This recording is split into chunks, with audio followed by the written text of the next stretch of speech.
Welcome to my channel. Después de que Mario me expulsó de casa, conseguí un empleo como cocinera en un pequeño restaurante del centro. Todos los días, al salir del trabajo, veía a la misma señora sentada en la esquina pidiendo limosnas. Era mayor que yo, con el rostro marcado por el sol y las manos temblorosas. Algo en su mirada me recordaba a mi propia madre. Comencé a detenerme frente a ella.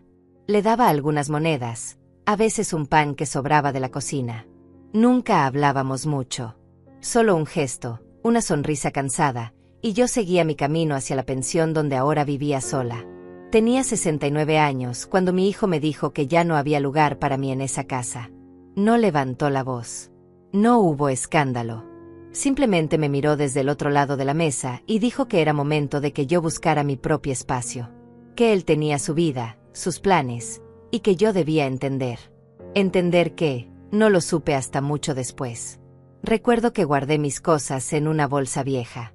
Ropa, algunos documentos, una foto de cuando Mario era pequeño. Nada más. No tenía mucho. Había vivido toda mi vida cuidando de esa casa, de ese hijo, de esa familia que ahora me cerraba la puerta con una cortesía fría que dolía más que cualquier insulto.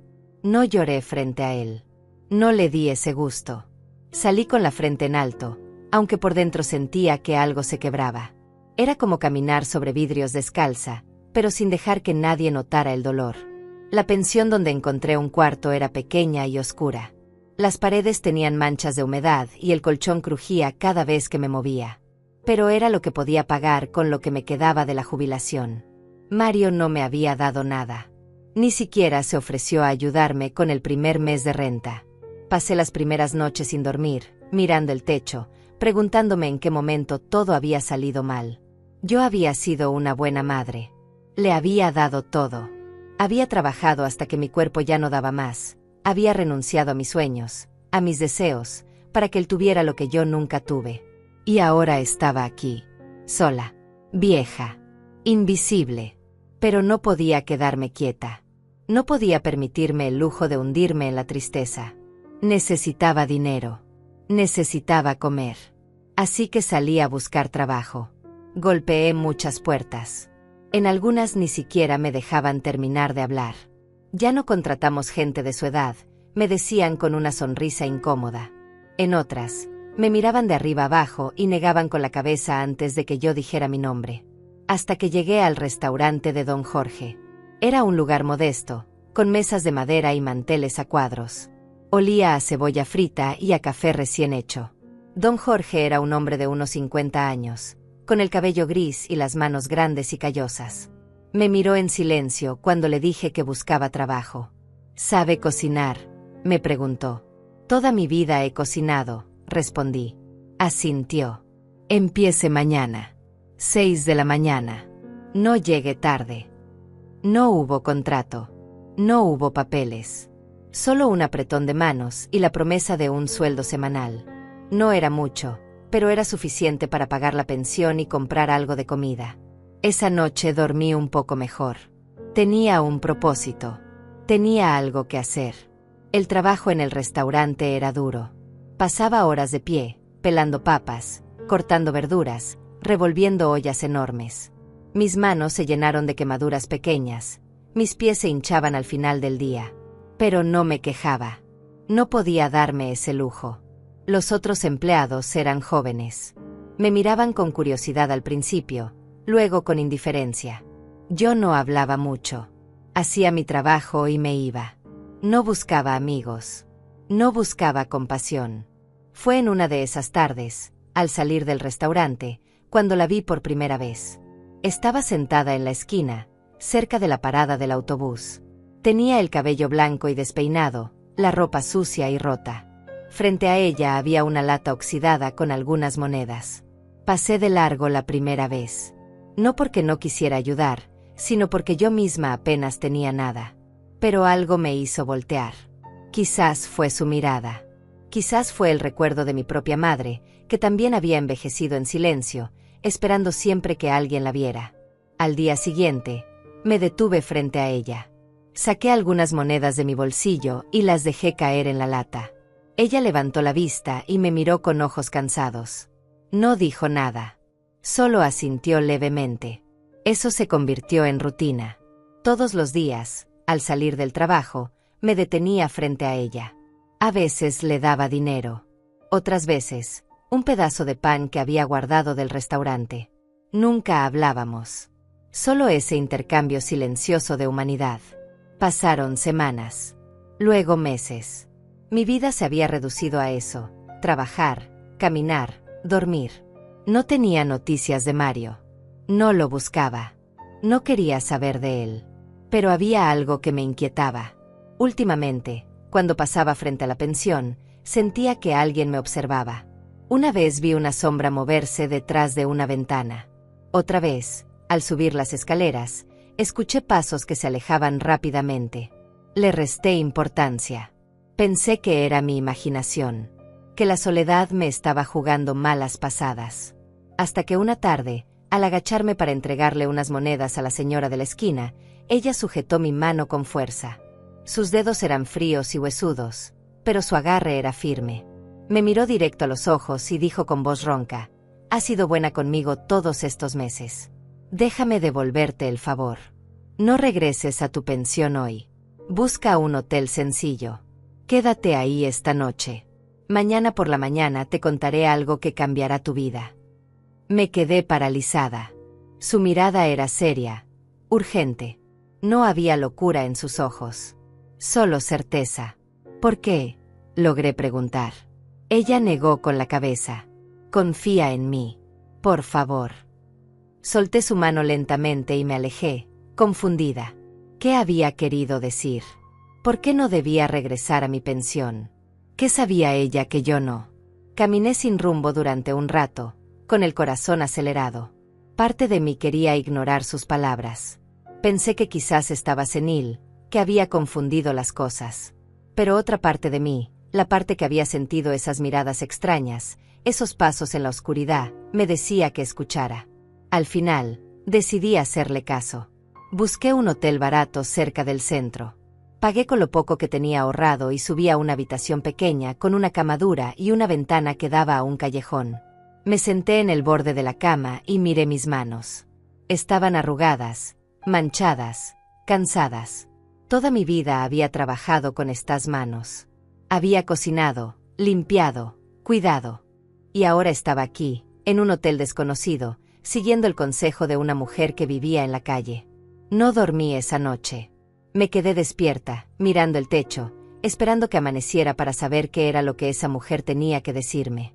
El amanecer llegó despacio, filtrándose por la ventana sucia del hotel. No había dormido. Cada ruido en el pasillo me sobresaltaba. Cada auto que pasaba por la calle me hacía pensar en lo absurdo de mi situación. Estaba en un hotel barato, siguiendo el consejo de una desconocida, mientras mi cuarto en la pensión permanecía vacío.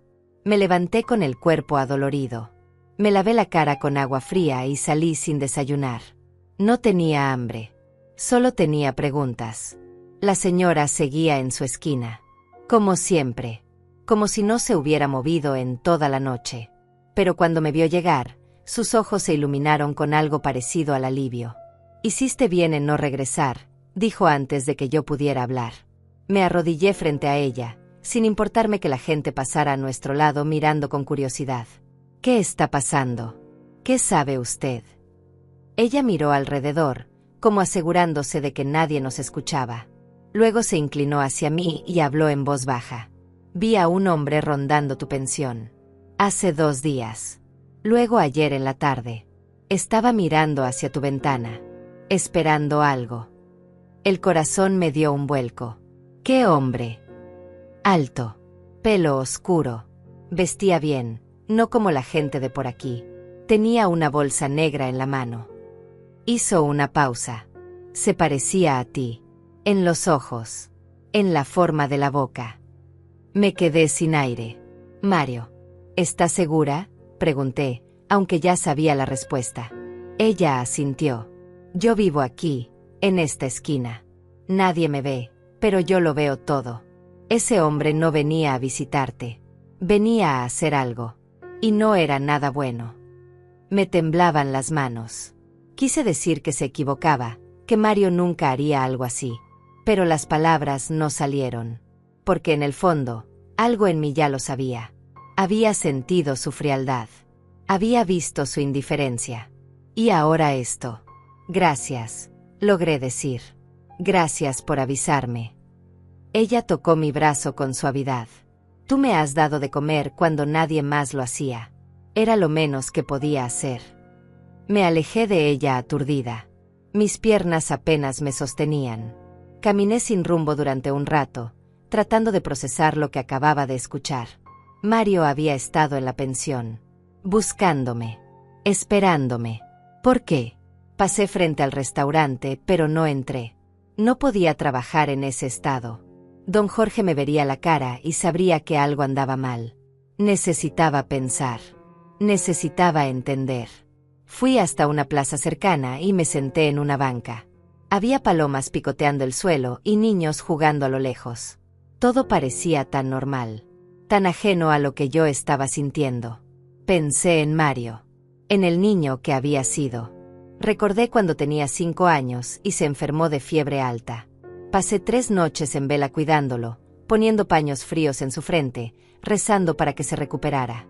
Recordé su primera comunión, su graduación, el día que me dijo que se casaría. ¿En qué momento ese niño se había convertido en esto? Saqué mi teléfono viejo del bolsillo. Tenía algunos mensajes sin leer. Uno era de la dueña de la pensión. Lo abrí con manos temblorosas. Miriam, necesito hablar contigo urgente. Llámame. Marqué su número con el corazón acelerado. Contestó al segundo timbre. Miriam, gracias a Dios. ¿Dónde estás? Su voz sonaba alterada. En una plaza. ¿Qué pasa? Hubo un silencio. Luego un suspiro. Anoche hubo un problema en la pensión. En tu cuarto. Se me heló la sangre. ¿Qué tipo de problema? Hubo una fuga de gas. En tu habitación específicamente. Si hubieras estado ahí. Dejó la frase sin terminar. El mundo se detuvo. Una fuga de gas. En mi cuarto. La misma noche que la señora me había dicho que no regresara. ¿Cómo pasó? Pregunté con voz que apenas reconocí como mía. No lo sé. El técnico vino esta mañana. Dijo que la llave del calentador estaba abierta. Pero yo no entiendo. Tú siempre eras tan cuidadosa con esas cosas. Yo no abrí esa llave, dije. Hace semanas que no uso el calentador. Otro silencio. Entonces alguien más lo hizo. Colgué. Mis manos no dejaban de temblar. Alguien había entrado a mi cuarto. Había abierto la llave del gas. Había intentado matarme. Y ese alguien era Mario. Volví a la esquina donde estaba la señora. Ella me miró con tristeza, como si ya supiera lo que yo acababa de descubrir. Lo siento, dijo simplemente. Me senté en el suelo junto a ella, sin importarme la suciedad. Mi hijo intentó matarme. Las palabras sonaron irreales incluso mientras las decía, pero eran ciertas. Tan ciertas como el sol que nos quemaba la piel en ese momento. Los he visto antes, dijo ella suavemente. Hijos que se cansan de esperar. Que quieren lo que sus padres tienen. Es más común de lo que crees. Pero yo no tengo nada, dije con amargura. Solo una pequeña propiedad que dejó mi esposo. Un terreno que vale apenas unos miles de dólares. Por eso, por tan poco. Ella me miró con ojos sabios. Para algunos, cualquier cantidad es suficiente. Especialmente si tienen deudas. Si tienen vicios. Si tienen necesidades que no pueden controlar. Recordé entonces las llamadas. Las que Mario recibía y que lo ponían nervioso. Las conversaciones en voz baja. Las veces que le pedí prestado algo y se negó, diciendo que estaba ajustado de dinero. Siempre pensé que era normal. Que todos pasamos por rachas malas. Pero ahora todo cobraba sentido. Mario necesitaba dinero. Y yo era lo único que se interponía entre él y ese terreno que mi esposo me había dejado. ¿Qué hago ahora?, pregunté. No a ella específicamente. Al aire. Al cielo. A quien quisiera responder. Vas a la policía, dijo ella con firmeza. Y les cuentas todo. Porque si no lo haces, él lo intentará de nuevo. Y la próxima vez quizás no tengas a una vieja loca que te avise. Tenía razón. Lo sabía. Pero ir a la policía significaba admitir que mi hijo quería verme muerta. Significaba poner en palabras lo que apenas podía aceptar en mi mente. Pasé el resto del día caminando por la ciudad. No fui a trabajar. No llamé a don Jorge para explicarle. Solo caminé, tratando de encontrar el valor para hacer lo que tenía que hacer. Al caer la tarde, volví al hotel barato. Pagué otra noche con lo poco que me quedaba. Me encerré en el cuarto y finalmente lloré. Lloré por el hijo que había perdido. Por la vida que había construido y que ahora se desmoronaba. Por mí misma y por la ingenuidad de creer que el amor de madre era suficiente para protegerme de todo. Cuando se me acabaron las lágrimas, me lavé la cara y me miré al espejo. Mis ojos estaban hinchados, mi piel pálida. Parecía más vieja de lo que era. Pero había algo nuevo en mi mirada. Algo duro. Algo que no estaba ahí antes. Determinación. No iba a dejar que Mario ganara. No iba a morir en silencio para que él pudiera cobrar un terreno que ni siquiera necesitaba. Si quería matarme, tendría que enfrentarme primero.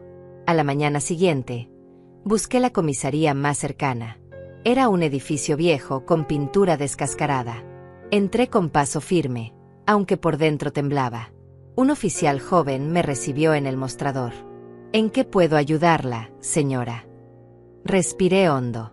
Vengo a denunciar un intento de homicidio. Él levantó la vista sorprendido. ¿Puede darme más detalles? Mi hijo intentó matarme, dije. Y por primera vez desde que lo supe, mi voz no tembló al decirlo. Me sentaron en una sala pequeña. Vino otro oficial, mayor, con el uniforme impecable y la mirada seria. Se presentó como el sargento Márquez. Cuénteme desde el principio, dijo abriendo una libreta. Y yo conté. Le conté sobre la expulsión de mi casa, sobre el trabajo en el restaurante, sobre la señora de la esquina y su advertencia, sobre la fuga de gas, sobre Mario rondando la pensión. El sargento tomaba notas sin interrumpirme. Cuando terminé, me miró con una expresión que no supe descifrar. ¿Tiene pruebas de algo de esto?, preguntó. La dueña de la pensión puede confirmar lo del gas. Y la señora que me avisó vio a Mario. ¿Esa señora tiene nombre? Dirección. Me di cuenta de que no sabía ni siquiera cómo se llamaba. Vive en la calle, en la esquina de la avenida Central con Quinta. El sargento cerró su libreta. Señora Olivares, voy a ser honesto con usted. Sin pruebas concretas, esto es difícil de investigar. Una fuga de gas puede ser un accidente. Y el testimonio de una persona sin domicilio fijo no tiene mucho peso legal. Sentí que me hundía. Entonces no van a hacer nada. No dije eso. Voy a abrir una investigación. Voy a hablar con la dueña de la pensión. Voy a revisar si hay cámaras en la zona. Pero necesito que usted esté preparada para que esto tome tiempo. Asentí, aunque por dentro sentía que me ahogaba. Tiempo era exactamente lo que no tenía. Porque Mario seguía ahí afuera. Y ahora sabría que yo estaba sobre aviso. Salí de la comisaría con las piernas pesadas. El sol quemaba la acera y la gente pasaba a mi lado con prisa, cada uno envuelto en sus propias preocupaciones. Nadie me miraba. Nadie sabía que yo acababa de denunciar a mi propio hijo por intentar matarme. No podía volver a la pensión. Eso estaba claro. Pero tampoco podía seguir pagando hoteles. El dinero que tenía ahorrado se estaba acabando rápido. Necesitaba pensar. Necesitaba un plan. Caminé hasta el restaurante. Don Jorge estaba en la cocina, como siempre, con el delantal manchado y el ceño fruncido mientras revisaba una olla. Cuando me vio entrar, su expresión se suavizó apenas un poco. Miriam, no viniste ayer. Ni antier. Lo siento, dije. No sabía qué más decir. Él se limpió las manos en el delantal y me miró de arriba abajo. ¿Estás bien? La pregunta simple casi me quiebra. Nadie me había preguntado eso en tanto tiempo que había olvidado cómo se sentía que alguien se preocupara. Asentí aunque ambos sabíamos que era mentira. Necesito trabajar, dije.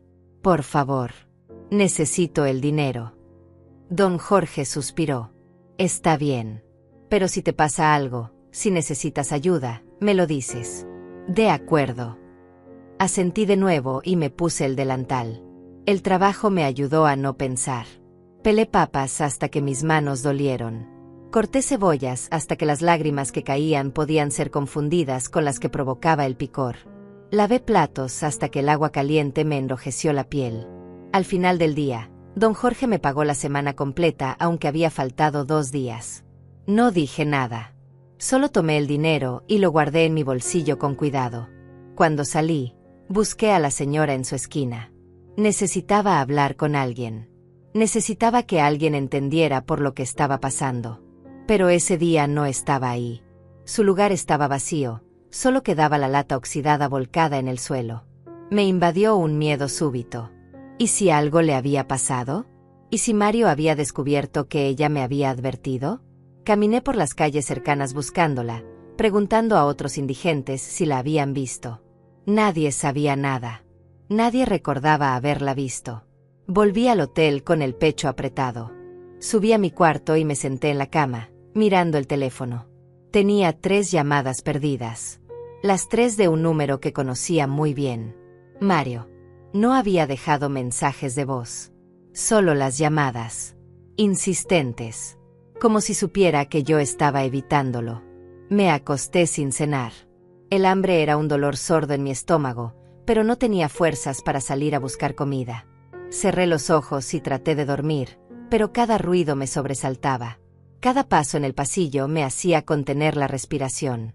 En algún momento de la madrugada, finalmente caí en un sueño inquieto. Soñé con Mario de niño. Tenía fiebre y me llamaba desde su cama. Yo corría hacia él, pero la habitación se hacía cada vez más larga. Nunca lograba llegar. Y su voz se volvía más y más desesperada hasta que se convertía en un grito. Me desperté sudando. El reloj marcaba las 5 de la mañana. Afuera todavía estaba oscuro. Me levanté y me lavé la cara. Ya no tenía sentido intentar dormir. Bajé a la recepción. El encargado nocturno dormitaba detrás del mostrador. No me vio salir. Las calles estaban vacías.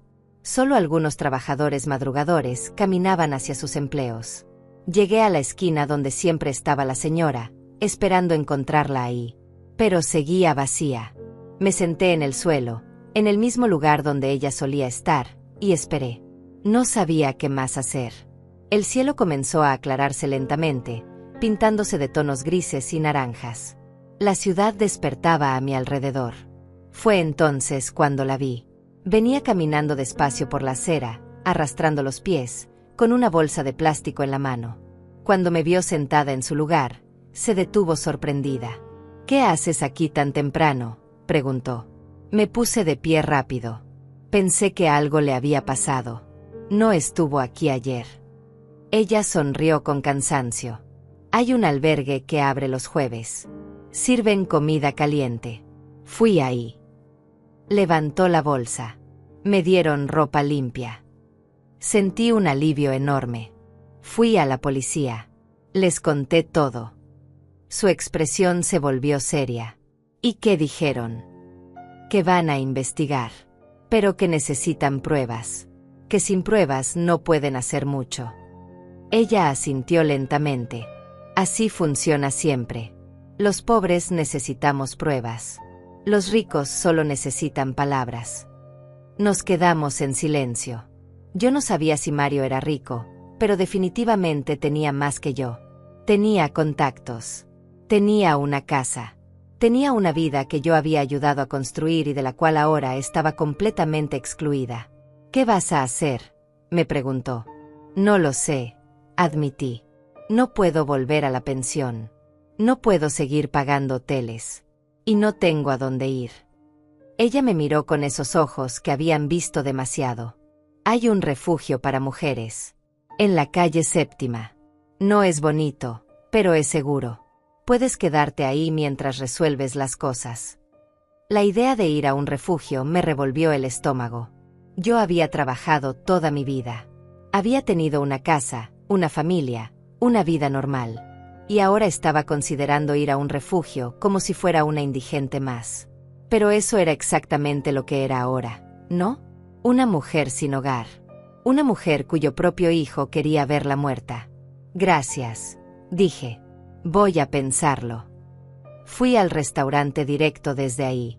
Don Jorge ya estaba preparando los ingredientes del día. Me vio llegar y no dijo nada, solo señaló hacia los delantales.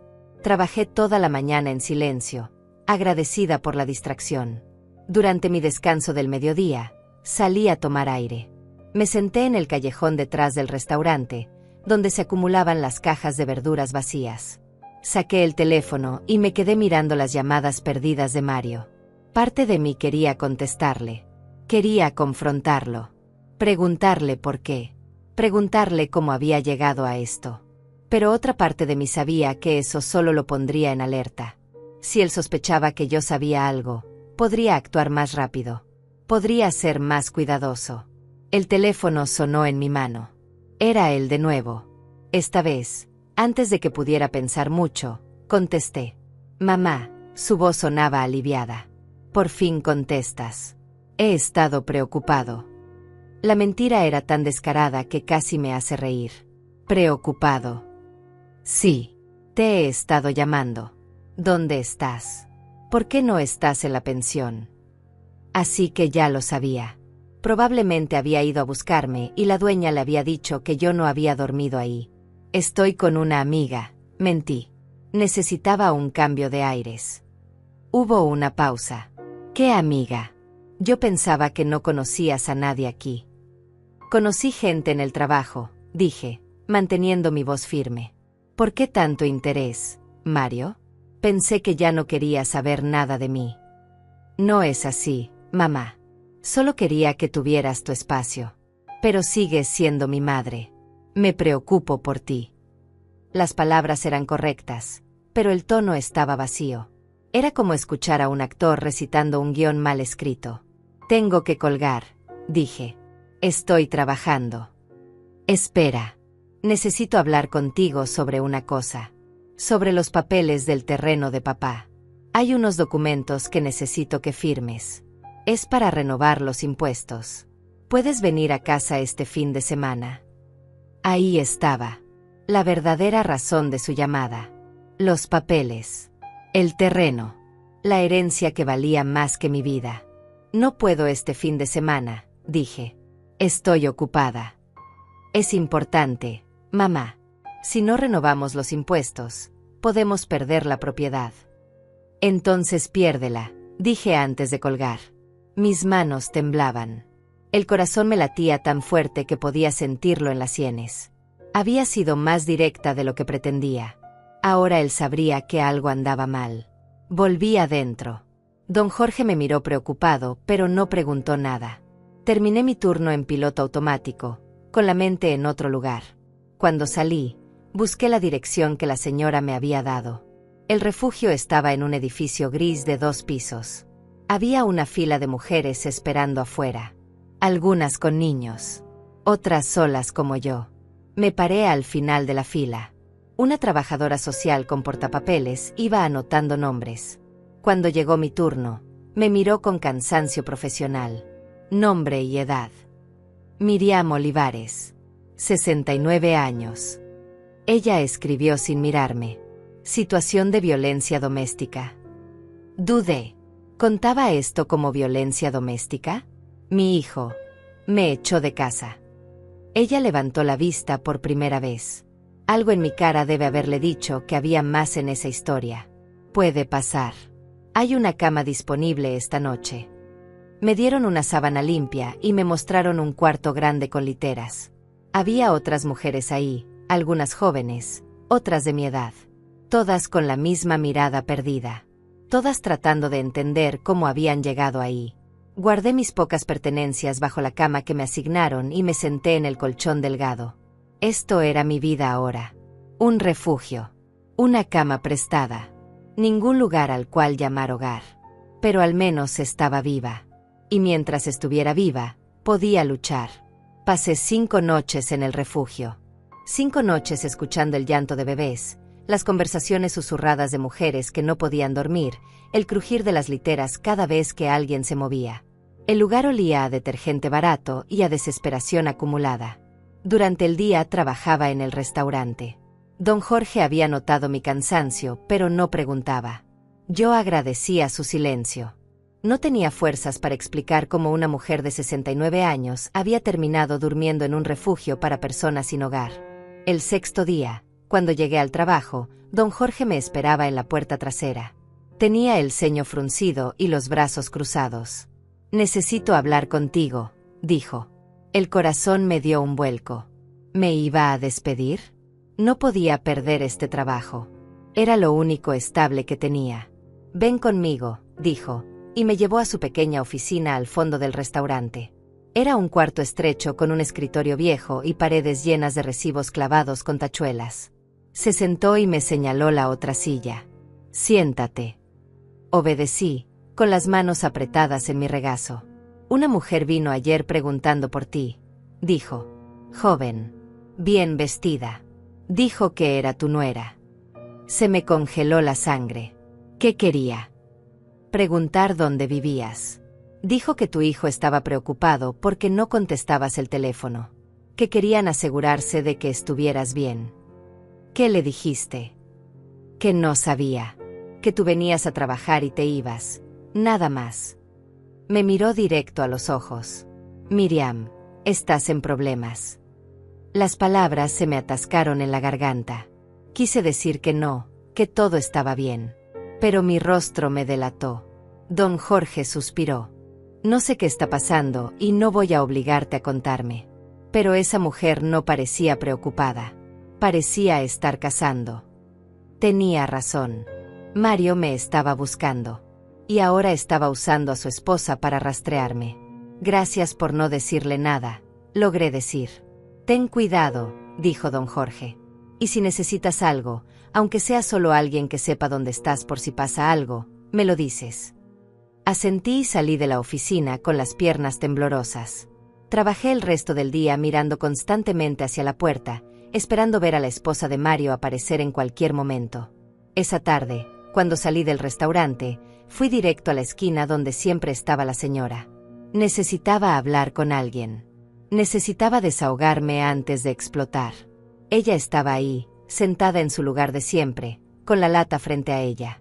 Cuando me vio llegar con el rostro descompuesto, me hizo un espacio a su lado. «Cuéntame», dijo simplemente. Le conté sobre la llamada de Mario, sobre la visita de su esposa al restaurante, sobre cómo me sentía atrapada, sin saber qué hacer. Ella escuchó en silencio, asintiendo de vez en cuando. Cuando terminé, se quedó pensativa. «¿Sabes qué es lo que más me sorprende de todo esto?», dijo finalmente. «Que él cree que eres estúpida. Cree que no te das cuenta. Que puedes ser manipulada fácilmente». Tenía razón. Mario siempre me había tratado así, como si fuera ingenua, como si no entendiera cómo funcionaba el mundo.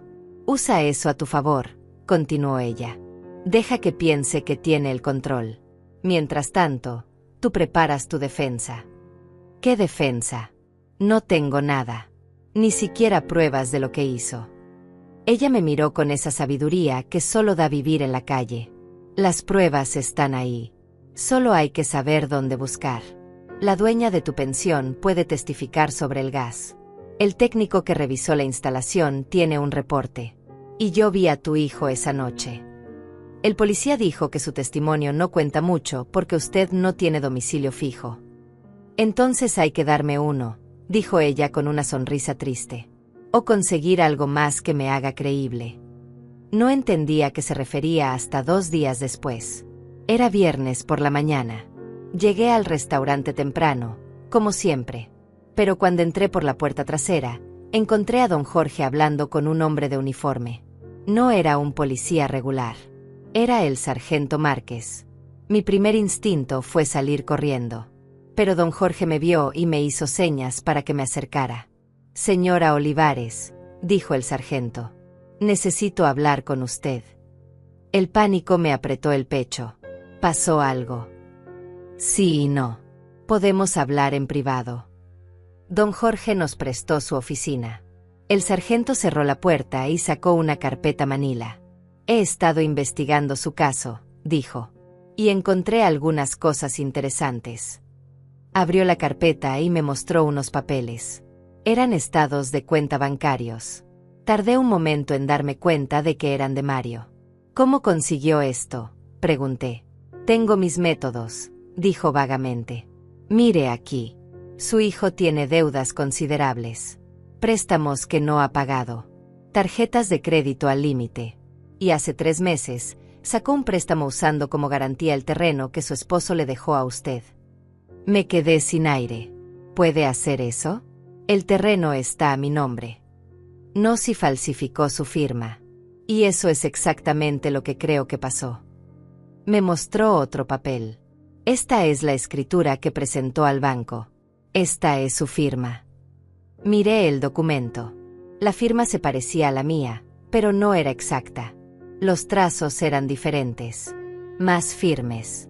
Más seguros. No, dije. Esa no es mi firma. El sargento asintió satisfecho. Eso pensé. Esto cambia todo. Ya no estamos hablando solo de un intento de homicidio. Estamos hablando de fraude, falsificación de documentos, y posiblemente más. ¿Qué significa eso? Significa que tenemos una razón sólida para arrestarlo. El intento de homicidio es difícil de probar sin testigos creíbles. Pero el fraude bancario es más claro. Los bancos no toman estas cosas a la ligera. Por primera vez en semanas, sentí un destello de esperanza. Lo van a arrestar. Necesito que venga a la comisaría y haga una declaración formal sobre la falsificación. También necesito que traiga cualquier documento que tenga sobre el terreno. Escrituras originales, actas, cualquier cosa que demuestre que usted es la única dueña. Están en la pensión, dije. En una caja bajo mi cama. Puede ir a buscarlos. La idea de volver a la pensión me aterraba. Pero necesitaba esos papeles. Eran la única prueba de que el terreno era mío. Iré con usted, dijo el sargento, como si leyera mi mente. No va a estar sola. Fuimos esa misma tarde. El sargento conducía una patrulla sin distintivos. Yo iba en el asiento del pasajero, mirando por la ventana, con las manos apretadas en mi regazo. Cuando llegamos a la pensión, la dueña estaba en la recepción. Se sorprendió al verme con un policía. Miriam, ¿qué pasa? Necesito recoger unas cosas de mi cuarto, dije. Ella me dio la llave sin hacer preguntas. Subimos al segundo piso. Mi cuarto estaba al final del pasillo. La puerta seguía cerrada con llave, tal como la había dejado. Abrí con manos temblorosas. El cuarto estaba exactamente como lo recordaba. La cama sin hacer. La ventana con las cortinas corridas. El olor a encierro. Me arrodillé junto a la cama y saqué la caja de zapatos que guardaba debajo. Dentro estaban todos mis documentos importantes. El acta de nacimiento. El acta de matrimonio. El acta de defunción de mi esposo. Y la escritura del terreno. La saqué con cuidado y se la entregué al sargento. Él la revisó rápidamente. Perfecta, dijo. Con esto es suficiente. Fue entonces cuando lo escuché. Pasos en el pasillo. Voces. Una de ellas la reconocí inmediatamente. Mario. El sargento también lo oyó. Me puso una mano en el hombro. Quédese aquí, susurró. Salió al pasillo. Yo me quedé paralizada junto a la cama, con el corazón latiendo tan fuerte que pensé que se me saldría del pecho. Escuché la voz del sargento. ¿Puedo ayudarlo? ¿Quién es usted?, respondió Mario. ¿Qué hace en el cuarto de mi madre? Soy el sargento Márquez. ¿Y usted es? Mario Olivares. Esta es mi madre. ¿Dónde está ella? Aquí estoy, dije, saliendo al pasillo. No sé de dónde saqué el valor, pero de repente me sentí cansada de esconderme. Mario me miró sorprendido. Luego su expresión cambió a algo que pretendía ser alivio. Mamá, gracias a Dios. He estado buscándote por todas partes. De verdad, dije. Mi voz sonaba más firme de lo que me sentía. ¿O solo estabas buscando esto? Levanté la escritura del terreno. Su rostro se puso pálido. No sé de qué hablas, dijo, pero su voz tembló apenas. Hablamos de la firma falsa que usaste para poner mi terreno como garantía de tus deudas, dijo el sargento. Hablamos de fraude. Y también hablamos del incidente del gas en esta pensión. Mario me miró con una mezcla de rabia y miedo. Mamá, ¿qué le has estado diciendo a este hombre? ¿Qué mentiras has inventado? No son mentiras, dije. Y lo sabes. Por un momento pensé que iba a negarlo todo, que iba a seguir actuando como el hijo preocupado. Pero algo en su rostro se quebró. Vi la verdad ahí. La admisión silenciosa. Tenía deudas, dijo finalmente, con voz baja. Necesitaba el dinero. Y tú no estabas usando ese terreno para nada. Entonces me pediste que te lo vendiera. No intentas matarme por él. Yo no intenté matarte, dijo, pero sin convicción. El gas. Mario. Alguien abrió la llave del calentador la noche que yo no dormí aquí. ¿Quién fue? Él no respondió. Solo me miró con ojos que ya no reconocía. Este no era mi hijo. O tal vez siempre había sido así y yo había sido muy ciega para verlo. Mario Olivares, dijo el sargento, queda arrestado por fraude bancario y falsificación de documentos. Tiene derecho a permanecer en silencio. Mientras el sargento le leía sus derechos y le ponía las esposas, Mario no dejó de mirarme. Y en esa mirada vi todo lo que habíamos perdido. Todo lo que nunca podríamos recuperar. Vi cómo se llevaban a Mario en la patrulla. Sus manos esposadas a la espalda, la cabeza gacha, la vergüenza o la rabia pintadas en su rostro. No pude distinguir cuál de las dos. La dueña de la pensión me miraba desde la puerta con los ojos muy abiertos, sin saber qué decir. El sargento Márquez se quedó conmigo unos minutos más. Necesito que venga mañana a la comisaría para hacer una declaración completa. Traiga todos los documentos que tenga. Vamos a necesitar cada detalle. Asentí sin poder hablar. Todavía estaba procesando lo que acababa de pasar. Mi hijo había sido arrestado. Por mi culpa.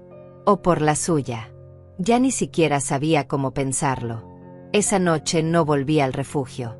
No podía enfrentar a todas esas mujeres con sus propias tragedias. Me quedé en mi cuarto de la pensión, sentada en la cama, mirando la pared. No comí. No lloré. Solo me quedé ahí, sintiendo un vacío enorme en el pecho. Cuando amaneció, me levanté como autómata. Me bañé, me vestí, y fui directo a buscar a la señora de la esquina.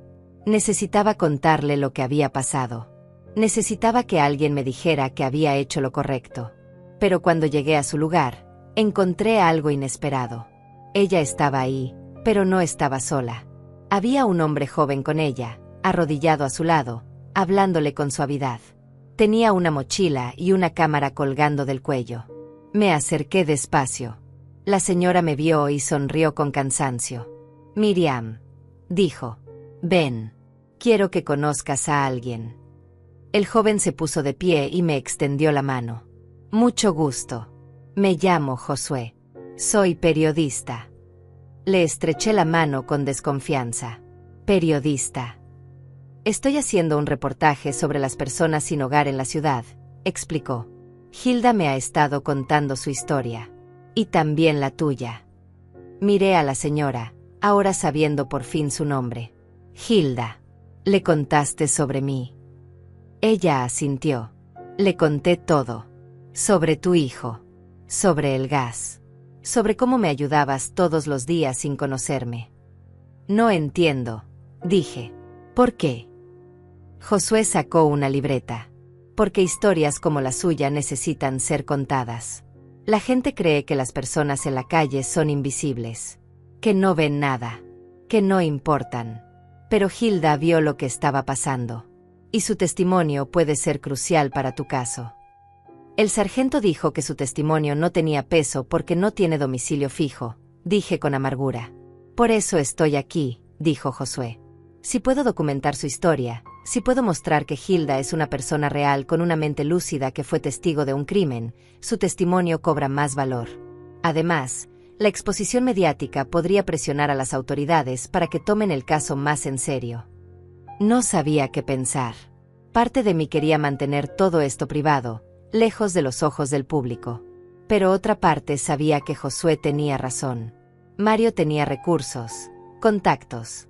Yo solo tenía la verdad. ¿Qué necesitas de mí?, pregunté. Tu historia, con tus propias palabras, y tu permiso para publicarla. Pasamos la siguiente hora sentados en una banca cercana. Le conté todo desde el principio. Cómo Mario me había echado de casa. Cómo había conseguido trabajo. Cómo había conocido a Hilda. El aviso. El gas. El arresto. Josué tomaba notas rápidamente, deteniéndose de vez en cuando para hacerme preguntas específicas. Hilda estaba sentada a mi lado, asintiendo cuando yo mencionaba momentos en los que ella había estado presente. ¿Y las pruebas del fraude?, preguntó Josué. ¿Ya las presentaste? Voy a la comisaría hoy. El sargento tiene los documentos. ¿Puedo acompañarte? Me gustaría documentar ese proceso también. Dudé, pero finalmente asentí. Si esto iba a hacerse público de todas formas, mejor que fuera con toda la verdad. Fuimos los tres juntos a la comisaría. El sargento Márquez se sorprendió al ver al periodista, pero no lo echó. En su lugar, me llevó a una sala de interrogatorios y me pidió que contara todo de nuevo, esta vez grabándolo oficialmente. Hablé durante casi 2 horas. El sargento me interrumpía de vez en cuando para aclarar detalles, para pedirme que fuera más específica en algunas cosas. Cuando terminé, me sentía exhausta. Vamos a procesar todo esto, dijo el sargento. Su hijo está siendo procesado por fraude bancario. Eso es seguro. El intento de homicidio es más complicado de probar, pero con el testimonio de Hilda y la evidencia del gas, tenemos una base. ¿Cuánto tiempo va a estar detenido?, pregunté. Depende de si paga la fianza. Por fraude bancario, la fianza podría ser de unos $30,000. Si no puede pagarla, se queda hasta el juicio. $30,000. Mario no tenía ese dinero. Por eso había intentado robarme el terreno en primer lugar. Salimos de la comisaría y Josué me acompañó hasta el restaurante. Ya era hora de mi turno y no podía faltar de nuevo. Voy a escribir el artículo esta semana, me dijo antes de irse. Te voy a mandar una copia antes de publicarla, para que apruebes todo. ¿Te parece bien? Sí, dije. Gracias. Don Jorge me esperaba en la cocina con expresión preocupada. Había más clientes de lo normal y necesitaba ayuda urgente. Me puse el delantal y me sumergí en el trabajo, agradecida por la distracción. Pero a media tarde, todo cambió. Entró una mujer que reconocí inmediatamente. Era la esposa de Mario. Lucía desarreglada, con el maquillaje corrido y los ojos rojos de llorar. Me vio detrás del mostrador y vino directo hacia mí. Tú, dijo con voz temblorosa, ¿cómo pudiste hacerle esto a tu propio hijo? Todos en el restaurante se quedaron en silencio. Don Jorge salió de la cocina al escuchar el escándalo. Yo no le hice nada, dije con calma, aunque por dentro temblaba. Él se lo hizo a sí mismo. Lo metiste a la cárcel. Por un estúpido terreno que ni siquiera vale nada. Él falsificó mi firma. Trató de robarme lo único que me quedaba de mi esposo. Y cuando eso no funcionó, intentó matarme. Ella negó con la cabeza violentamente. Eso es mentira. Mario nunca haría algo así. Tú estás inventando todo porque estás resentida de que te pidió que te fueras de su casa. Su casa, repetí. Esa casa que yo ayudé a pagar. Esa casa donde crié a ese hijo que ahora quiere verme muerta. Señora, intervino don Jorge con voz firme. Necesito que se retire. Está molestando a mi empleada. ¿Empleada? Ella me miró con desprecio. Mira en lo que te has convertido. Una cocinera en un restaurante de mala muerte. Y todo por tu orgullo. Si hubieras firmado los papeles como Mario te pidió, nada de esto habría pasado. Tienes razón, dije. Si me hubiera dejado robar en silencio, si hubiera aceptado morir cuando abrieron el gas en mi cuarto, nada de esto habría pasado. Pero estoy viva. Y voy a luchar. Ella me miró con odio puro. Esto no va a terminar aquí. Mario tiene abogados. Va a salir. Y cuando salga, te vas a arrepentir. ¿Es una amenaza?, preguntó don Jorge, sacando su teléfono. Porque puedo llamar a la policía ahora mismo. La mujer me lanzó una última mirada de furia antes de salir del restaurante. El silencio quedó pesado en el aire. Los clientes volvieron lentamente a sus conversaciones. Yo me quedé de pie detrás del mostrador, sintiendo que las piernas apenas me sostenían. Don Jorge me puso una mano en el hombro. «Tómate el resto del día libre». «No», dije. «Necesito trabajar. Necesito mantenerme ocupada». Él asintió comprensivo y volvió a la cocina. Yo seguí trabajando, pero mis manos temblaban cada vez que tenía que llevar un plato. Esa noche, cuando volví a la pensión, encontré un sobre debajo de mi puerta. Lo recogí con el corazón acelerado. Dentro había una nota escrita a mano con letras toscas. «Retira los cargos o te vas a arrepentir. Esta es tu última advertencia». No estaba firmada, pero no hacía falta. Sabía de dónde venía. No dormí esa noche. Me quedé sentada en la cama con la luz encendida, mirando la puerta, esperando que alguien intentara entrar. Había puesto una silla bajo el picaporte, pero sabía que eso no detendría a nadie si realmente querían entrar. Al amanecer, fui directo a la comisaría. Le mostré la nota al sargento Márquez. Él la leyó con el ceño fruncido. «Esto es intimidación de testigo. Voy a agregar esto al expediente». «¿No puede hacer algo más?», pregunté. «No puede protegerme. Puedo poner patrullajes más frecuentes cerca de su pensión. Y le recomiendo que no salga sola por las noches. ¿Tiene algún lugar más seguro donde quedarse?». Pensé en el refugio. Pensé en pedirle ayuda a don Jorge. Pero finalmente negué con la cabeza. No quería seguir huyendo. «Voy a estar bien», mentí. Pero esa tarde, cuando Hilda me vio llegar a su esquina, supo inmediatamente que algo andaba mal. «¿Qué pasó?», preguntó. Le mostré la nota. Ella la leyó en silencio y luego me miró con determinación. «Tienes que dejar que Josué publique el artículo. Ya. No esperes. Mientras más gente sepa lo que está pasando, más segura vas a estar». «¿Tú crees?». «Sé cómo funcionan estas cosas. Los criminales actúan en la sombra. Pero cuando hay luces apuntándoles, se esconden. Si tu historia sale en el periódico, si la gente sabe quién eres y lo que te están haciendo, van a pensárselo 2 veces antes de tocarte». Tenía sentido. Llamé a Josué desde el teléfono de Hilda. Él contestó al segundo timbre. «Publica el artículo», le dije sin preámbulos. «Lo antes posible». «¿Estás segura? Todavía no te he mandado la versión final para que la apruebes». «Estoy segura. Solo asegúrate de contar la verdad». «Siempre lo hago», dijo. «Va a salir mañana en la edición matutina. Y también en la versión digital esta noche». Colgué y le devolví el teléfono a Hilda. Ella me apretó la mano. «Hiciste bien», dijo. «Ahora deja que la verdad haga su trabajo». El artículo salió publicado a las 6 de la mañana. Josué me mandó el enlace por mensaje de texto. Lo leí sentada en el borde de mi cama, con las manos temblando mientras sostenía el teléfono. El titular decía: «Mujer de 69 años denuncia que su hijo intentó asesinarla por una herencia. Una indigente la salvó». Había fotos. Una de Hilda en su esquina, otra de la pensión donde vivía, y una mía, tomada el día que fuimos a la comisaría. Me veía más vieja de lo que recordaba, más cansada. Pero había algo en mis ojos que no había visto en mucho tiempo. Determinación. El artículo contaba todo. Mi expulsión de casa. El trabajo en el restaurante. Cómo había ayudado a Hilda. La advertencia que me salvó la vida. El gas. La falsificación de documentos. El arresto de Mario. Josué había hecho un buen trabajo. No exageraba nada. No me pintaba como una mártir ni a Mario como un monstruo.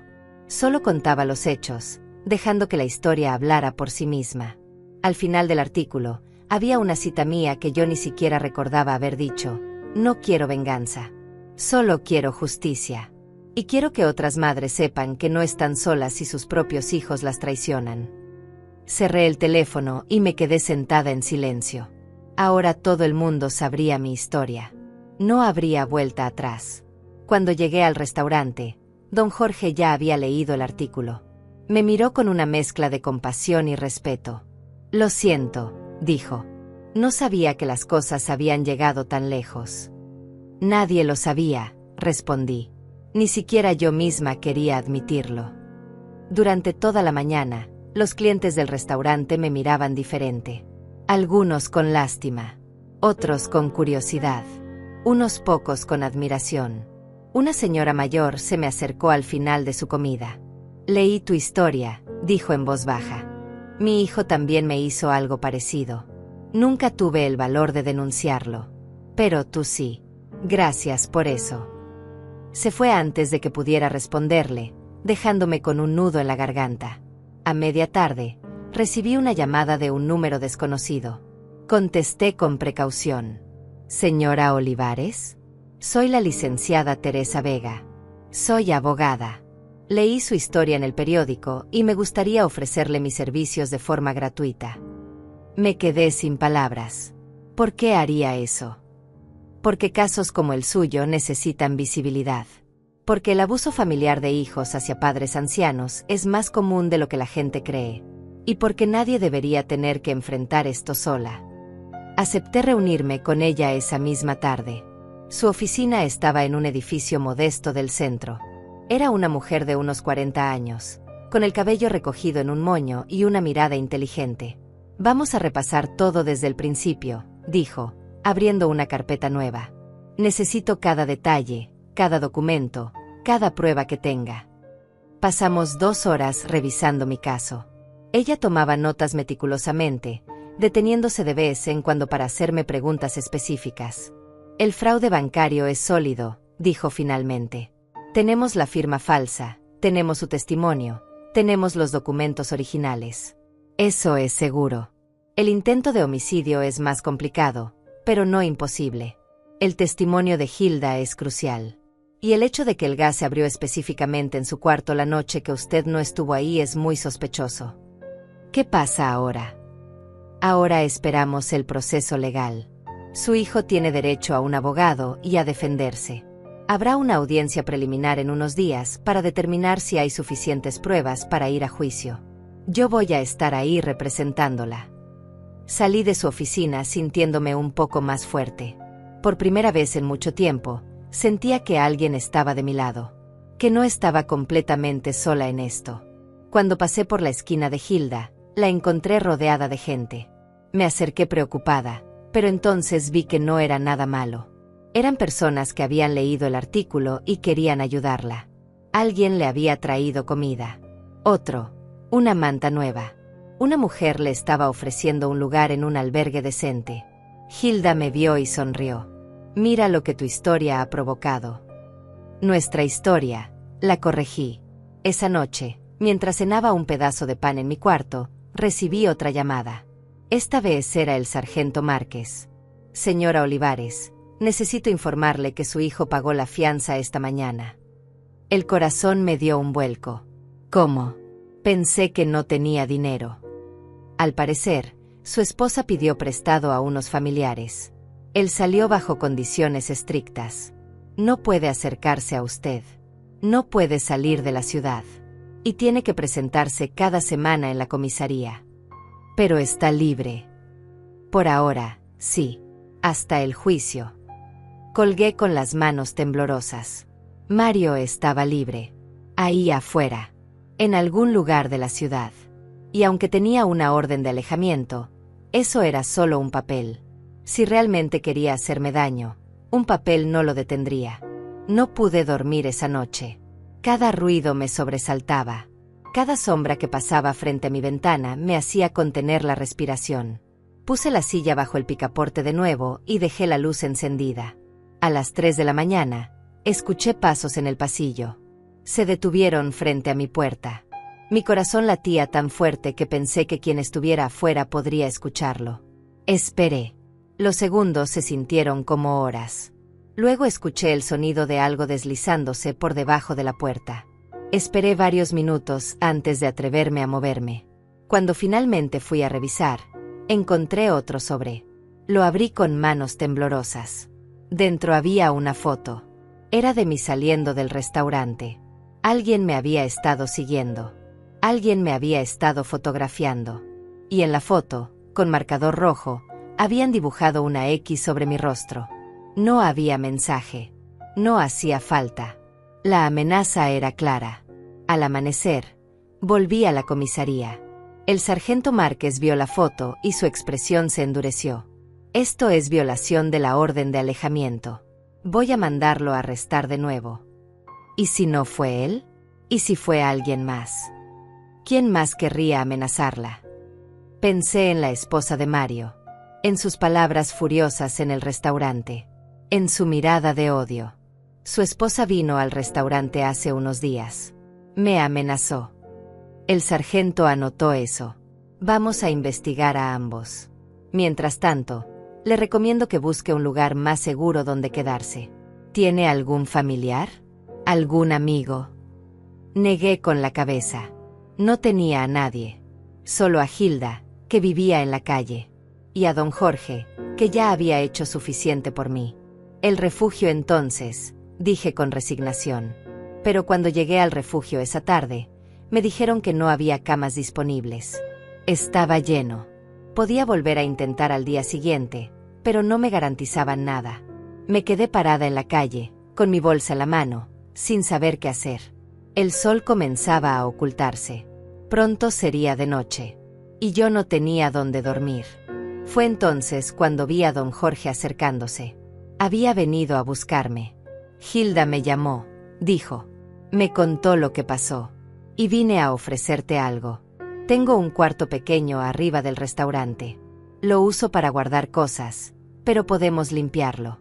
No es mucho, pero tiene una cama y un seguro en la puerta. Estarías más segura ahí que en la pensión. Las lágrimas me quemaron los ojos. No puedo aceptar. Ya has hecho mucho por mí. No estoy pidiendo tu permiso, dijo con firmeza. Estoy diciéndote que el cuarto está disponible. Si quieres usarlo, úsalo. Si no, es tu decisión.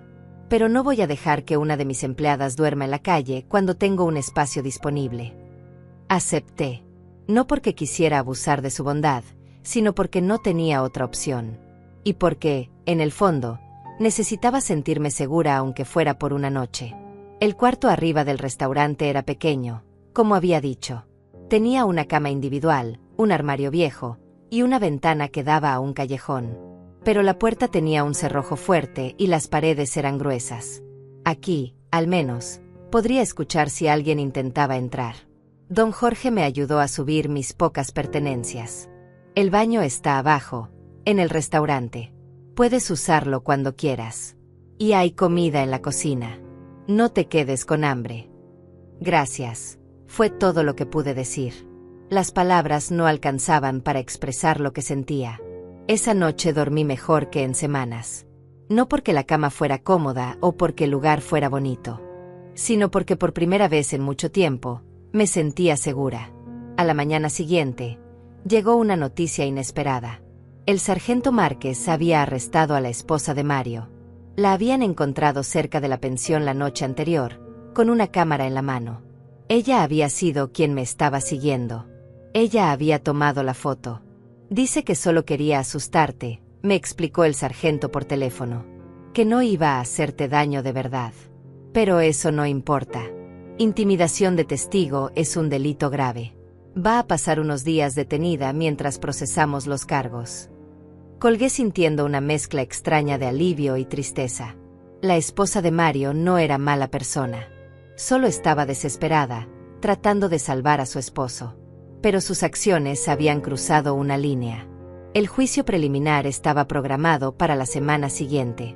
La licenciada Teresa me preparó durante días, haciéndome repasar mi testimonio una y otra vez, anticipando las preguntas que el abogado de Mario podría hacerme.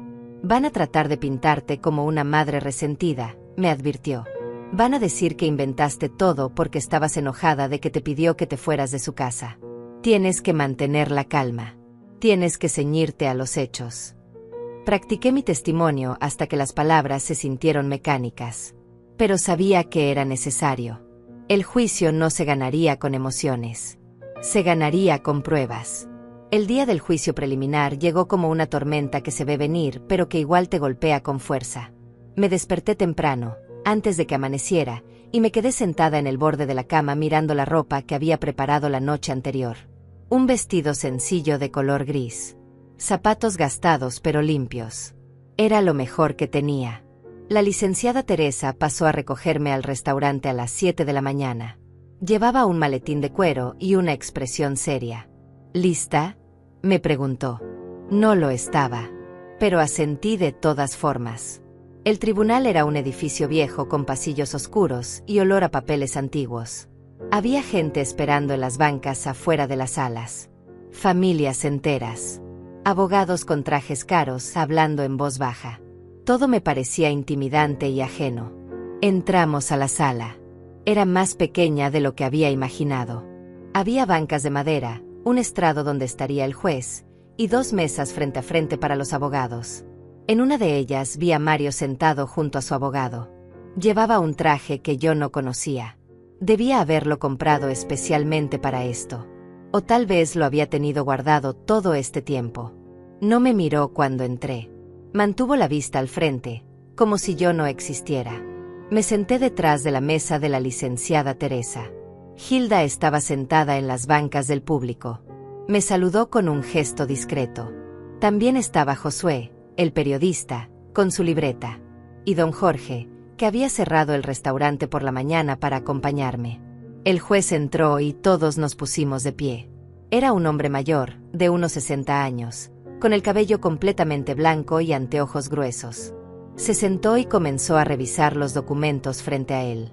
Bien, dijo finalmente. Estamos aquí para la audiencia preliminar en el caso de Miriam Olivares contra Mario Olivares. Los cargos son fraude bancario, falsificación de documentos e intento de homicidio. La fiscalía está lista para presentar sus argumentos.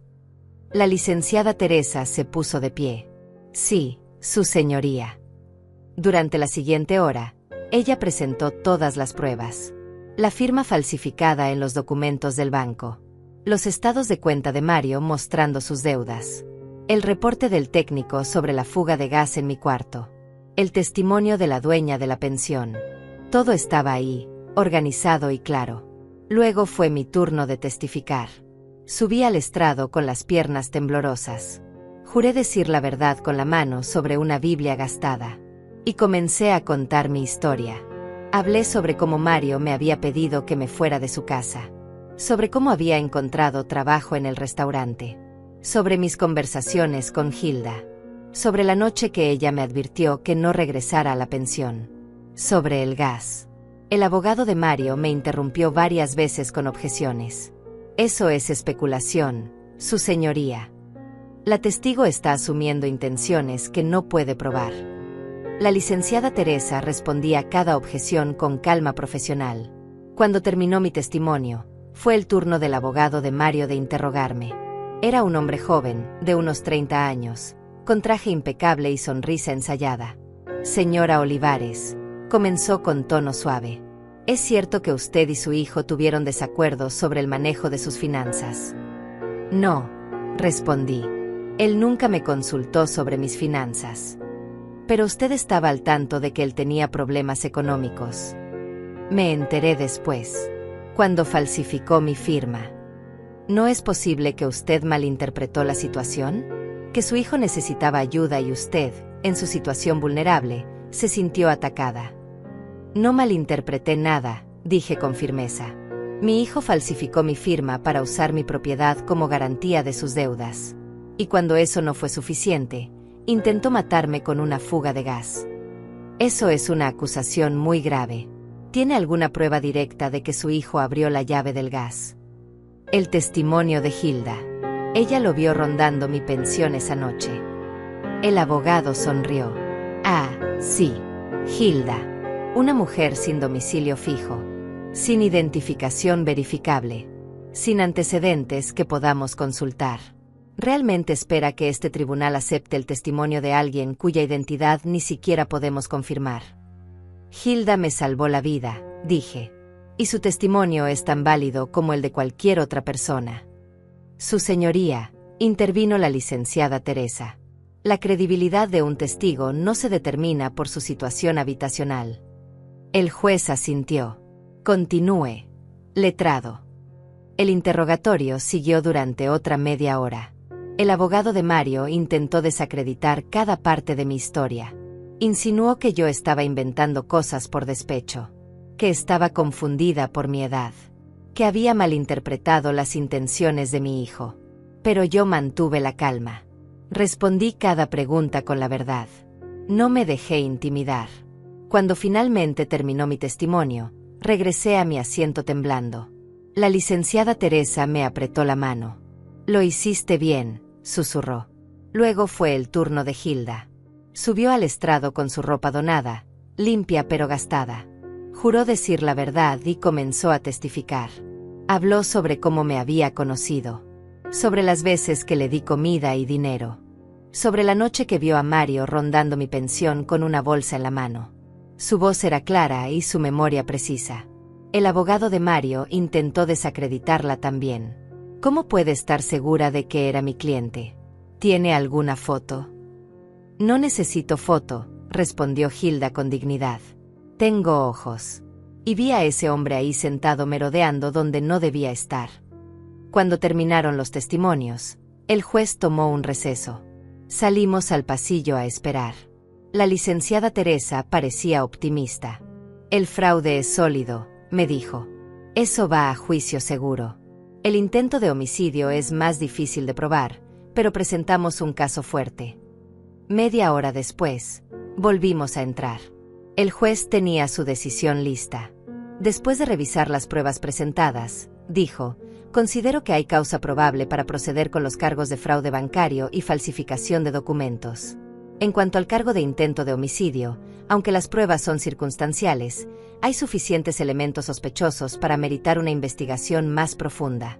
El caso procederá a juicio completo». Sentí que podía respirar de nuevo.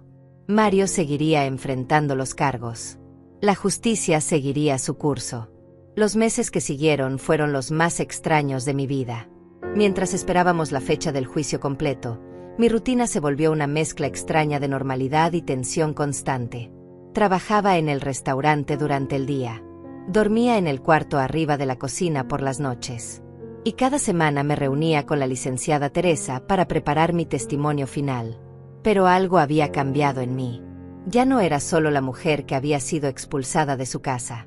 Ya no era solo la víctima. Estaba convirtiéndome en alguien diferente. Alguien más fuerte. El artículo de Josué había tenido un impacto que ninguno de nosotros esperaba. Otras mujeres comenzaron a contactarme. Mujeres que habían pasado por situaciones similares. Hijas que habían abandonado a sus madres. Hijos que habían robado sus pensiones. Familias que se habían desintegrado por la codicia. Una tarde, mientras limpiaba las mesas del restaurante, entró una mujer mayor. Tendría unos 70 años, con el cabello teñido de un tono caoba y las manos llenas de anillos.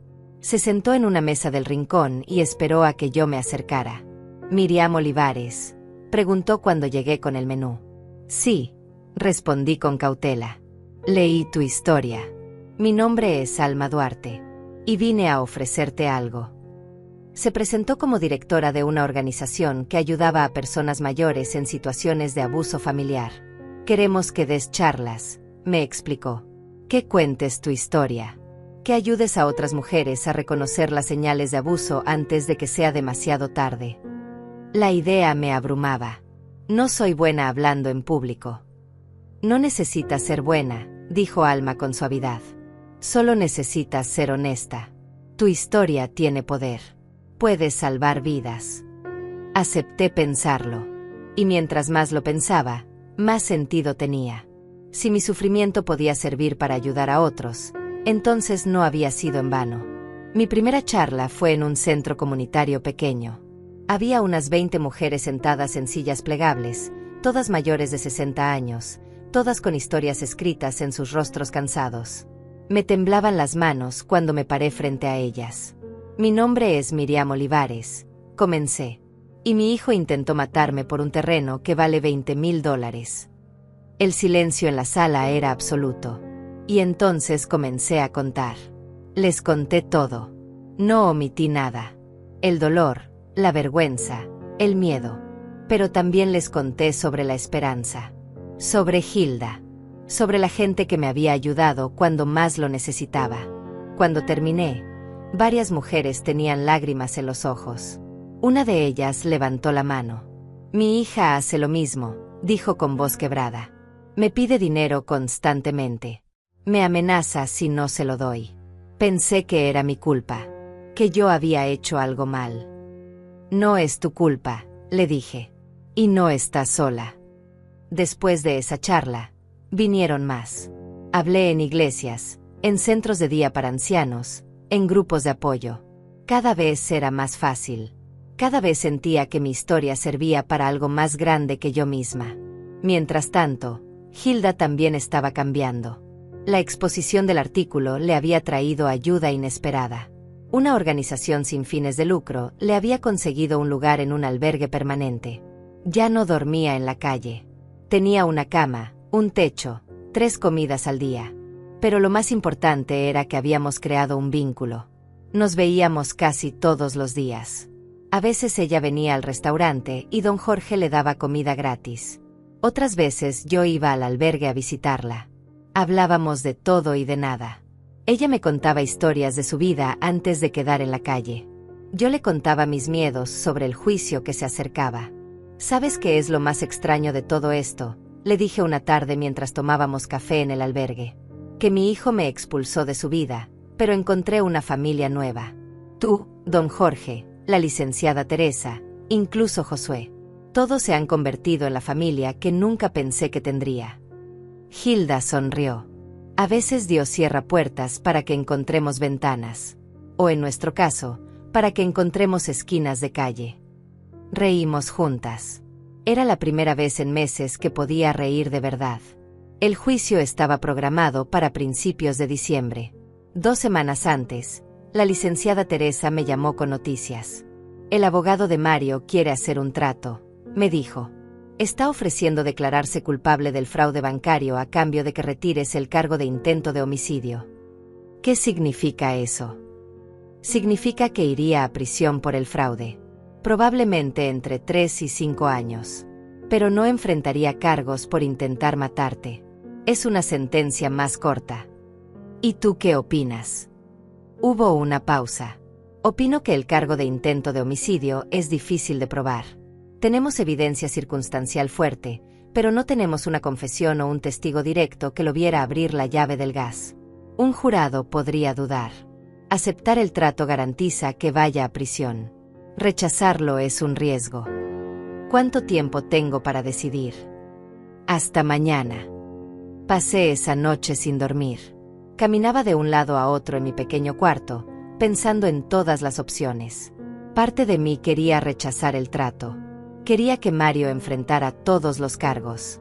Quería que pagara por haber intentado matarme. Pero otra parte de mí estaba cansada.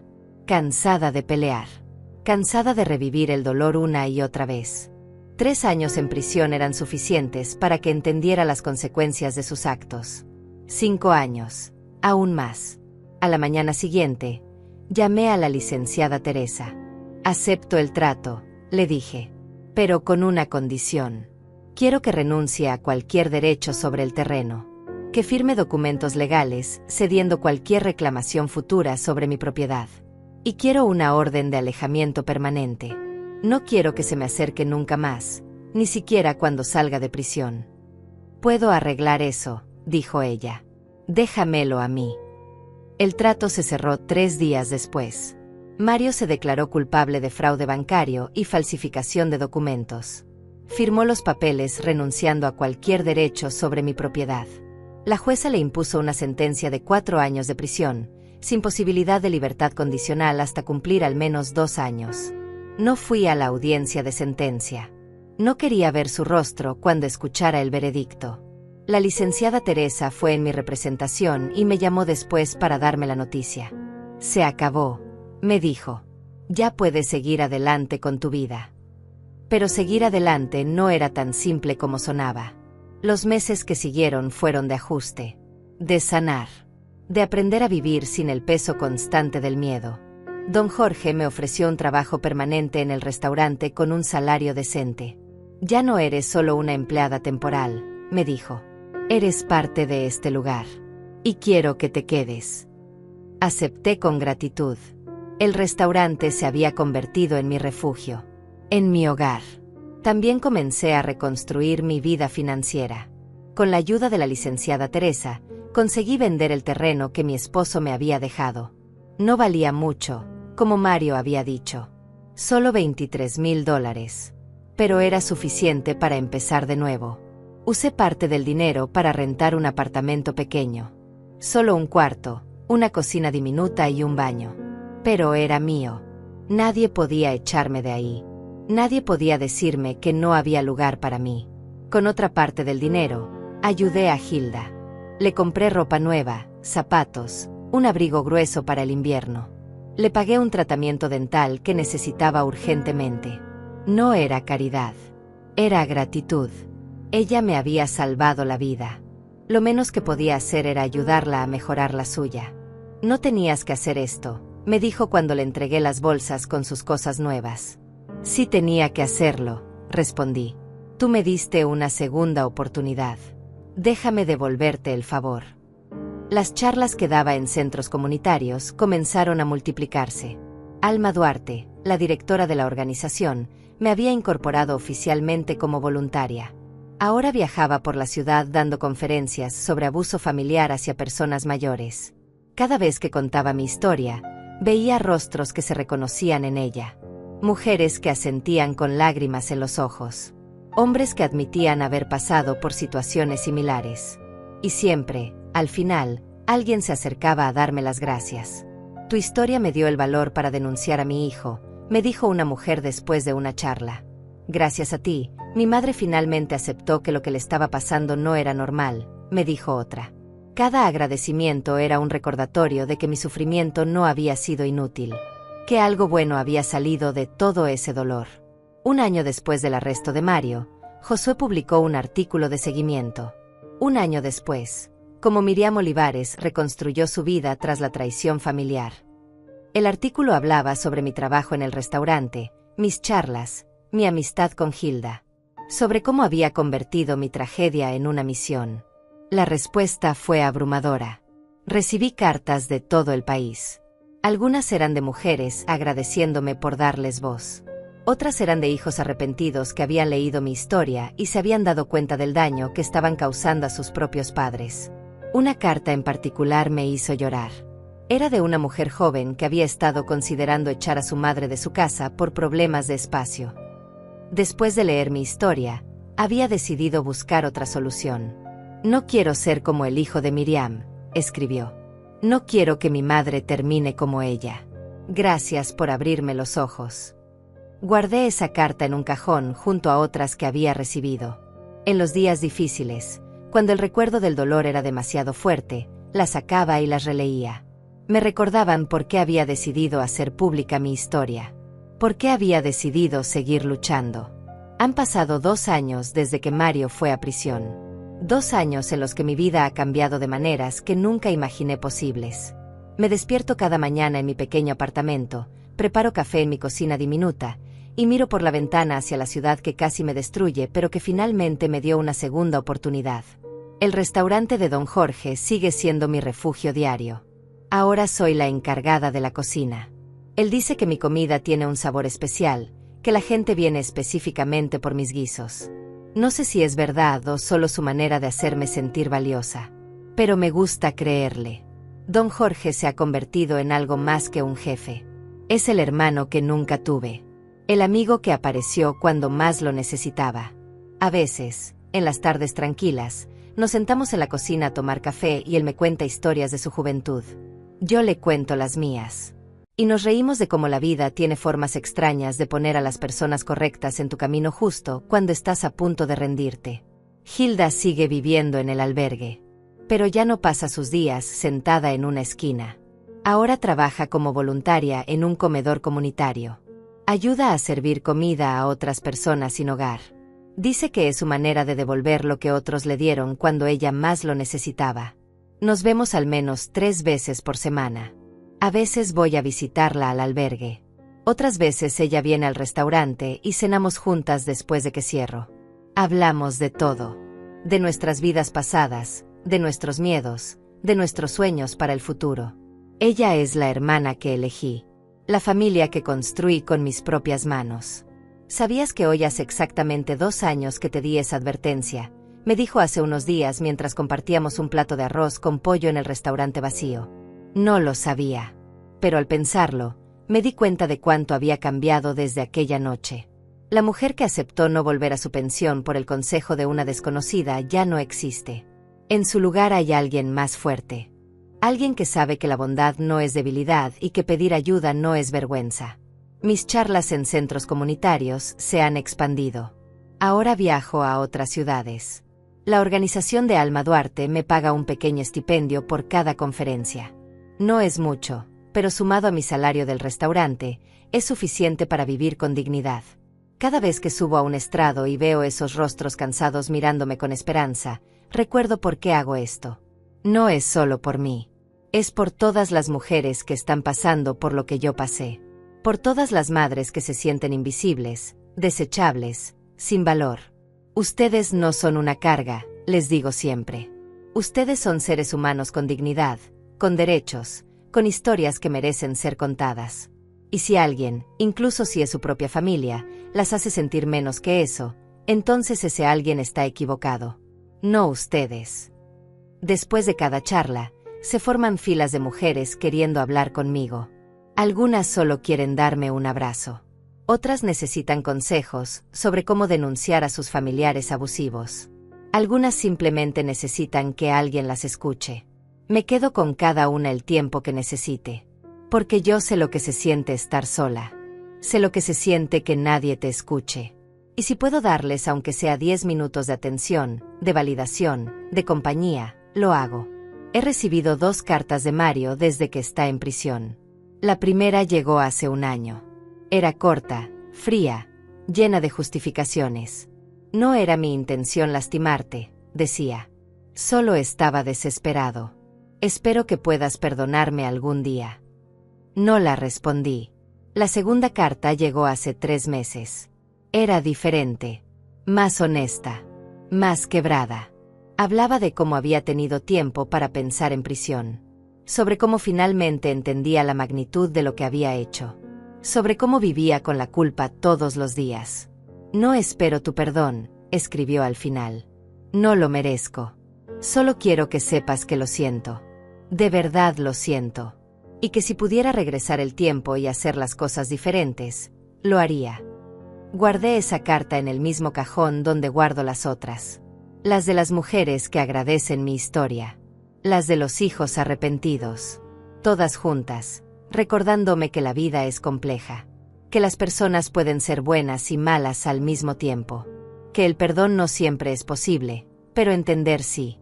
No sé si algún día podré perdonar a Mario. Honestamente, no sé si quiero. Lo que hizo casi me cuesta la vida. Me costó mi hogar, mi seguridad, mi fe en la familia. Esas son heridas que no sanan fácilmente. Pero he aprendido que no necesito perdonarlo para seguir adelante. Que puedo cargar con el dolor y aún así construir una vida hermosa. Que puedo recordar lo que pasó sin dejar que me defina. La licenciada Teresa se ha convertido en una amiga cercana. Almorzamos juntas una vez al mes. Ella me cuenta sobre sus otros casos. Yo le cuento sobre mis conferencias. A veces me pide consejos sobre cómo acercarse a clientes mayores que han pasado por situaciones similares a la mía. Tienes un don para esto, me dijo la última vez que nos vimos. Para conectar con las personas. Para hacerlas sentir vistas. Tal vez tenga razón. O tal vez solo es que he estado en su lugar. He sentido lo que ellas sienten. Y esa empatía genuina es algo que no se puede falsificar. El apartamento que renté se ha convertido en mi santuario. Es pequeño, sí. Las paredes son delgadas y a veces escucho a los vecinos discutir. Pero es mío. Nadie puede echarme. Nadie puede decirme que no hay lugar para mí aquí. He decorado las paredes con fotos. Una de Hilda y yo el día que la ayudé a mudarse al albergue. Otra de don Jorge y yo frente al restaurante. Una más de mi primera conferencia, con todas esas mujeres aplaudiendo después de que terminé de hablar. No tengo fotos de Mario. No tengo fotos de mi vida anterior. Esa vida terminó. Y aunque duele admitirlo, fue lo mejor que pudo haber pasado. Porque me obligó a reconstruirme. Me obligó a descubrir quién era yo más allá de ser madre, más allá de ser esposa, más allá de todos los roles que otros me habían asignado. Descubrí que soy fuerte, que soy capaz, que puedo sobrevivir incluso cuando todo se derrumba a mi alrededor. Hace unas semanas, Alma Duarte me ofreció un trabajo formal en la organización. Necesitamos a alguien como tú, me dijo. Alguien que haya vivido esto. Alguien que pueda liderar nuestro programa de apoyo para víctimas de abuso familiar. Le dije que lo pensaría. Es una oportunidad increíble, pero también significa dejar el restaurante, dejar el lugar que me dio refugio cuando más lo necesitaba. Hablé con don Jorge al respecto.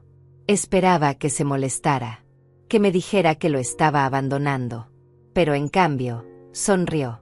Miriam, me dijo. Yo te di trabajo porque lo necesitabas. Pero siempre supe que estabas destinada a algo más grande. Si esta oportunidad te hace feliz, tómala. Siempre tendrás un lugar aquí si decides volver.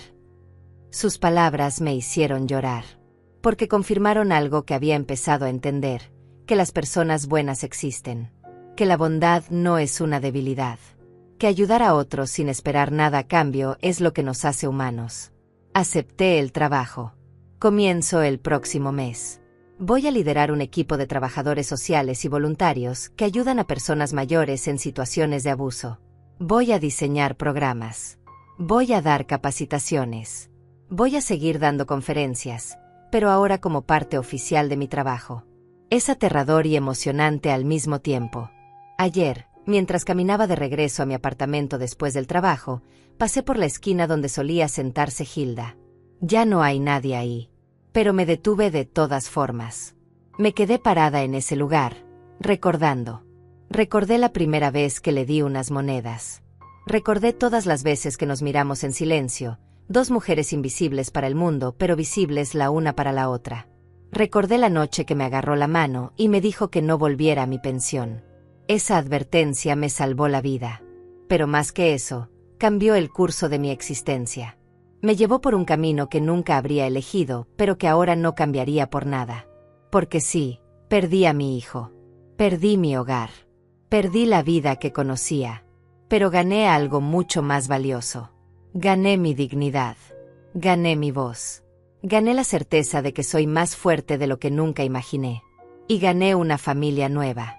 No de sangre, sino de elección. Hilda, don Jorge, Teresa, Alma, Josué. Todas las mujeres que he conocido en mis conferencias. Todos los que me ayudaron cuando estaba en mi punto más bajo.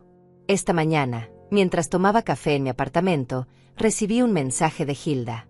¿Desayunamos juntas hoy? Tengo algo que contarte. Le respondí que sí inmediatamente. Porque eso es lo que hace la familia. Aparece. Se presenta. Está ahí en los buenos y malos momentos. Me puse mi abrigo, el que compré con el dinero de la venta del terreno, y salí hacia el comedor donde habíamos quedado de vernos. El sol brillaba. Hacía frío, pero no desagradable. La ciudad estaba despertando a mi alrededor, llena de vida, llena de posibilidades. Y mientras caminaba, pensé en todo lo que había pasado, en lo lejos que había llegado, en la mujer que había sido y en la mujer que me había convertido. Ya no soy la señora de 69 años que fue expulsada de su casa. Ya no soy solo la víctima de la traición de su hijo. Soy Miriam Olivares. Soy sobreviviente. Soy luchadora. Soy prueba viviente de que nunca es demasiado tarde para empezar de nuevo. Y si mi historia puede ayudar aunque sea a una persona a encontrar el valor para salir de una situación de abuso, entonces cada lágrima, cada noche sin dormir, cada momento de miedo, habrá valido la pena. Porque al final, la vida no se trata de lo que nos pasa. Se trata de lo que hacemos con eso que nos pasa. Y yo elegí no quedarme en el papel de víctima. Elegí levantarme. Elegí luchar. Elegí convertir mi dolor en propósito. Y esa, más que cualquier otra cosa, es mi victoria. Llegué al comedor y vi a Hilda esperándome en una mesa junto a la ventana. Cuando me vio entrar, sonrió. Esa sonrisa que había visto por primera vez hace 2 años en una esquina de la calle. Esa sonrisa que me había salvado la vida. Me senté frente a ella y tomé su mano arrugada entre las mías. Gracias, le dije. No por primera vez. Probablemente no por última vez. ¿Por qué?, preguntó, aunque ambas sabíamos la respuesta. Por verme cuando nadie más lo hacía. Por ayudarme cuando no tenías razón para hacerlo. Por recordarme que todavía hay bondad en este mundo. Ella apretó mi mano. Tú hiciste lo mismo por mí.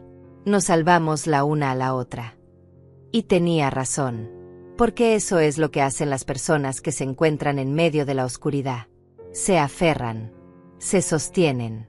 Y juntas, encuentran el camino hacia la luz.